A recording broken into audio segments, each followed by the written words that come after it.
Okay, welcome back from lunch, everybody.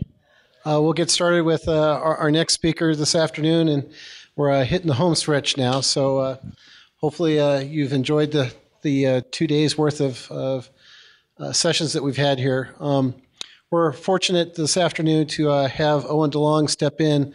Normally at this time, we typically have some student papers and such that we kind of showcase. And this year we had some issues with some of the student papers, and so we weren't able to accomplish that task this year. But Owen graciously stepped in and helped us out for this session this afternoon. And so I don't know if many of you know Owen. Owen has been part of the internet community and the IPv6 community now for probably longer than both of us probably want to admit to, right? Probably.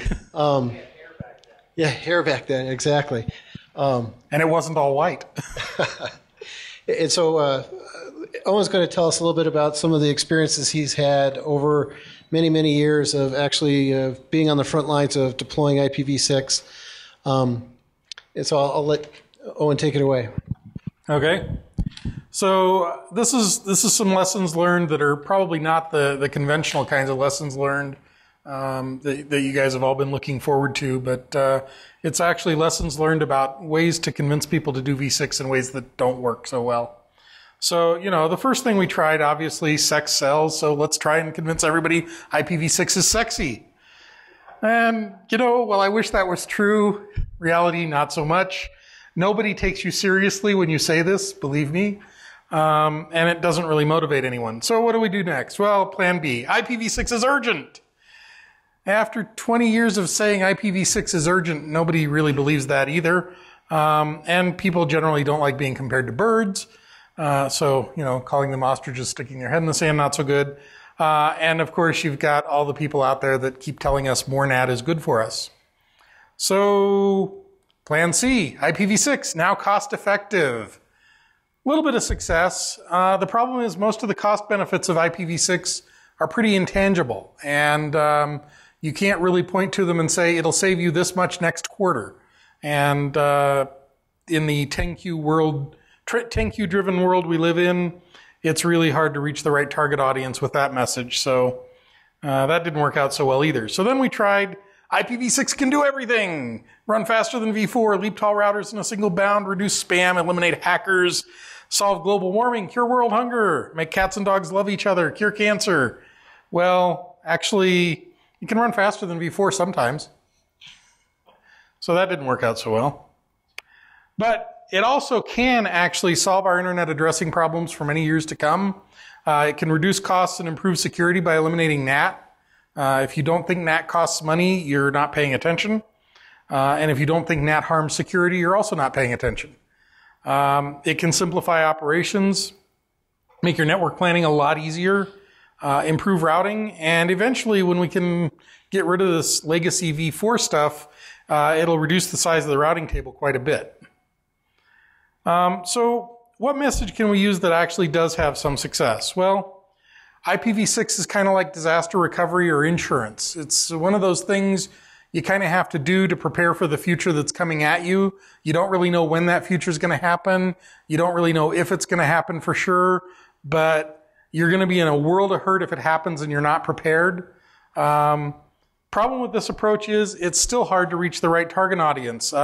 Risk management people don't generally attend technical talks or understand them when they do. And risk management conferences don't even really want to know what IPv6 is, so it's very hard to get on the agenda.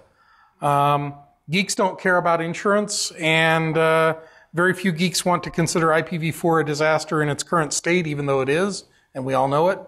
And it turns out insurance isn't sexy either. And then we have vendor fun. Some favorite vendor quotes. You're the only one asking for IPv6. I was at a trade show a few years back with Aaron, doing some Aaron outreach, and the guy in the booth next to us was selling some sort of monitoring software, and people would come to our booth and learn about v6 and get all enthused, and they'd walk next door to his booth and say, so does your product support v6? And he'd say, well, you're the first one to ask for that. Tell me what you need. And he said that to every single person all day long. So at the end of the day, I walked over to his booth and said, so does your product support v6? He says, well, you're the first person to ask us for that. And I said, well, I've been standing in the booth next door all day, and I've heard all the other first person to ask you for that ask.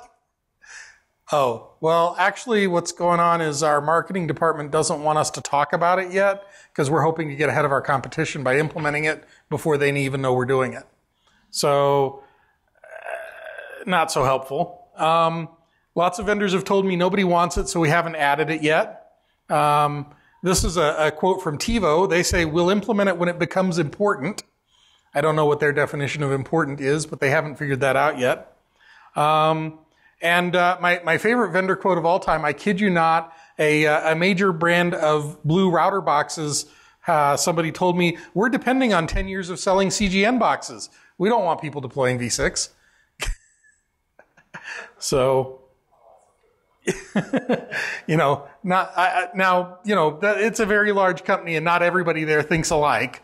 But I found it very funny that one of their salespeople was willing to say that outright.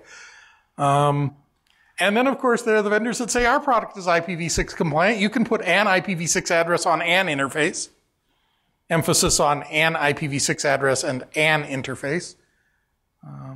Because v6 on the management interface is all you need for a DSLAM, right? So how do we sell IPv6? Well, that's a really good question. Some important considerations when you're trying to pitch this to the enterprise. Contrary to popular belief, IPv6 is not an IT problem. It is an organization-wide task. The other thing is, people make the mistake of talking about converting to IPv6. That's not what we're doing. Conversion is scary. Conversion implies losing that IPv4 that feels warm and fuzzy and comfortable, and that reassuring NAT that we all have developed the corporate illusion that it's a security thing, and all of these other things that are going to require education to work our way past and take time. But deploying IPv6 alongside IPv4, most people don't find that scary at all. In fact, if you do it, most people don't even really notice. They start using v6 and they don't even know they've done it. And it works out pretty well. So conversion is scary, and adding IPv6 is not scary. So when you're trying to convince your enterprise people to do that, approach it like you want to add IPv6 to the network, like it's an added capability, and it tends to go a little easier. Take bite-sized bites. Trying to design and build a complete IPv6 deployment plan, especially for a large enterprise all at once, is doomed to fail. Number one, you're never going to get all the people on board at the same time in the same direction. It's like trying to herd cats. Number two, if you haven't done any of the deployment in this one part of your company yet, trying to figure out how to do the whole company, you're going to get a lot of it wrong. You need to start in one place and learn some lessons and then expand those lessons out to other places. Create small projects with definite achievable goals and then execute them. Then apply the lessons learned from the earlier projects to the later projects. And don't worry if you get it wrong. You will. I've gotten it wrong a number of times. Learn from it and move forward. So the hardest question of all, what's keeping your organization from deploying IPv6? The good news is we are actually making progress, and progress is accelerating. And hard question number two, how do we change that? Because we sure can't continue with IPv4 as a sacred cow. And with that, I will open it up to questions.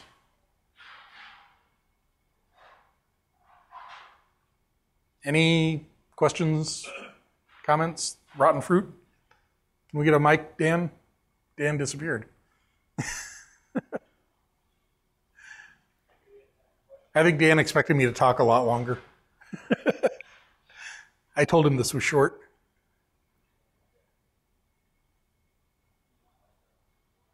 There it is. Okay, so this guy in the blue shirt, I think.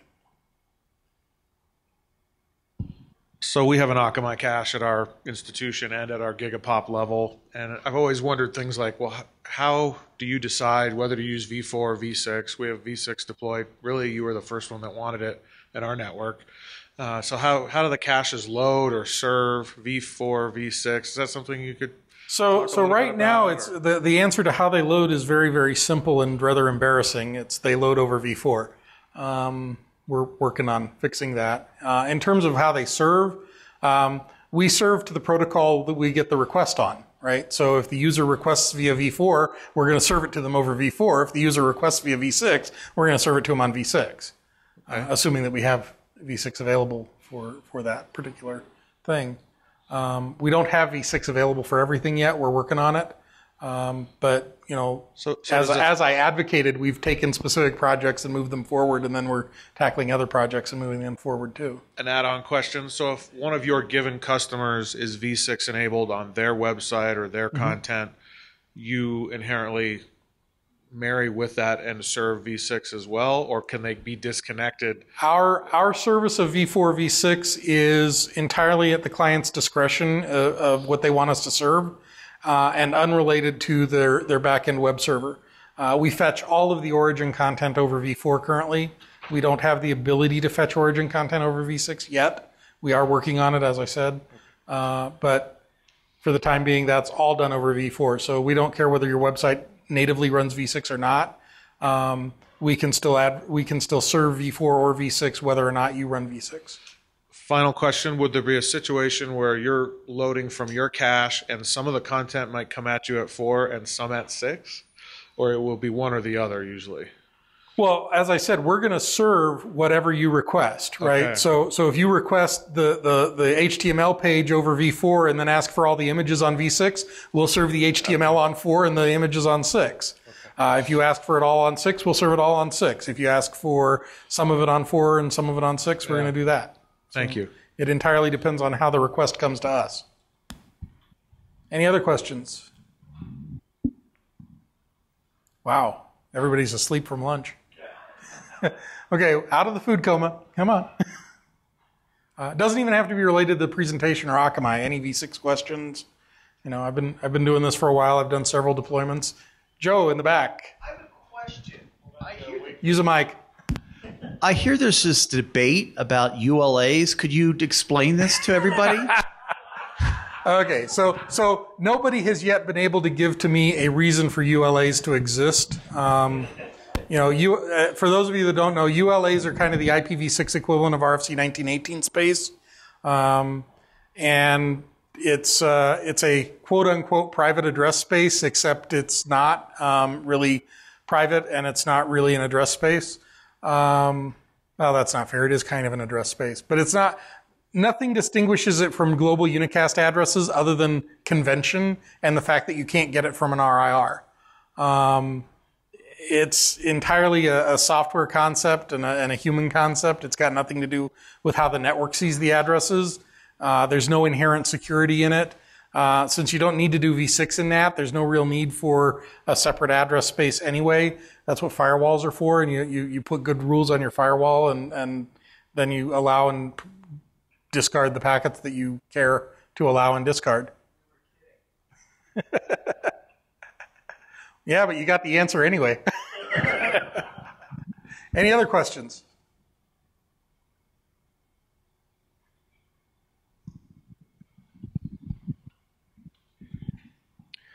Thanks for the presentation, Owen. What's your opinion? Do you have any prognostications on where overall rear policy will head related to, and this isn't so much a rear policy question, I guess, as where we're going to end up in terms of out-of-region announcements continuing to be honored or not honored, the continuing viability of portable address space for end-user organizations, and something that I would like to see continue, but just based on knowing what's happened with various routing policies in the past. And I'd just love to hear you pontificate on that subject for a little bit. Okay, well, as you know, those are subjects near and dear to my heart. In addition to my position at Akamai, I'm also a member of the ARIN Advisory Council, but speaking only of my own opinions, because I don't represent the body at this point. I think 48s are going to be the v6 routing boundary for the foreseeable future. I don't see that changing. I think that the RIRs are going to continue to support portable address space for the enterprise. It's very easy to go to Aaron and get /48 for every site you've got, and then some. If you've got 13 sites, we're going to actually round you up to /44 and give you 256 sites worth of addresses. The policy is literally that liberal. So it's and for ISPs it's even easier. You take your largest serving site and the number of sites served by it, and then multiply that by the number of serving sites and round up on a nibble boundary in each case, and you get this big chunk of address space based on that. So it's really, really easy to get lots of V6 space to do your deployments. And I don't see that changing. As to, the bigger issue is getting people to actually implement. A certain federal agency that I helped get some addresses like 3 years ago still hasn't deployed them. So that's a little bit stickier. Out of region announcements are fine. Space you actually use in other regions, if you announce it in North America, the least specific the announcement, then you're still fine within the way Aaron implements the current policies. If you fail to announce it in North America, then Aaron will not count it in your utilization when you go back for additional address space. But otherwise, there's no real issue with it. There are some places where they get persnickety about not wanting to accept your Aaron address announcements, but that has to do with issues of national pride and national ideas of how to control things and whatnot. So, for example, it's very difficult to operate a business in China and use address space you didn't get from CNNIC. And there's a similar situation in Korea with KISA, the Korean Internet Security Agency, where it's very hard to operate in Korea unless you're using Korean addresses. That's true in both protocols. Yeah.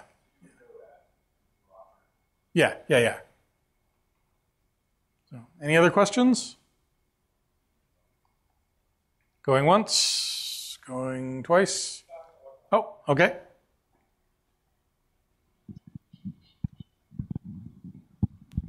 So on one of the mailing lists I'm on with all of higher ed, we have these long debates about caching, and some schools don't have Akamai or have access to that, so they look at several third-party caching products. Mm-hmm. And the big debate has been, like with Netflix, what's going to happen when Netflix encrypts or uses HTTPS for their immediate delivery to their customer. Today, all that's HTTP. Has Akamai thought about, or what are your thoughts on HTTPS and caching and performance hits on your server farms and clusters? Well, for our customers that have chosen to have us accelerate their SSL, we do cache HTTPS content, and we do deliver full HTTPS capabilities out of most of our caches, and that's not a problem. I can't speak to Netflix because they're Netflix. What I will suggest is that you talk to the schools that are concerned about Netflix. Should talk to the guy at Netflix, and I'm drawing a blank on his name.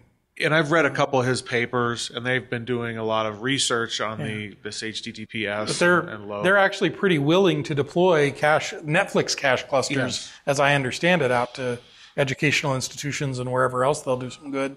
We have one at our Gigapop, and we're pumping 6, 7, 8 gig a second on it. Yeah. I mean, it's humming. So I think Netflix is pretty willing to work with you, but I don't represent Netflix. I don't know much about them. The real question or comment was when you make the decision to do high volume traffic over HTTPS and caching, it could potentially really slow down these servers and the ability to serve it out. And it sounds like you guys are already doing it and are trying to optimize your boxes to do that. Yeah, we've got that completely under control for the customers that are willing to have us serve their SSL stuff. Yeah.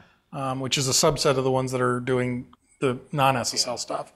But again, that's a customer choice issue. We can't strong arm our customers into doing what they don't want to do. But your platform's ready. The platform's ready, and we can't support SSL in every site. There are when we put an SSL cluster out there, it has some enhanced security measures on it, both physical and logical, and there are certain locations where we cannot deploy those, either because the data center doesn't like the fact that our cabinet has cameras on it, or because the particular nation state in question has some policy issue with the particular secrecy of certain things, what have you. Joe? Yes, your support for HTTPS 2 and Speedy. I am not up to speed on that, so I couldn't answer you right now. I can take that offline and find out for you. Anybody else? This is my 4th week with Akamai, so I don't know everything yet. There's a lot to know. Okay, well, thank you very much. And Dan, you've got some extra time.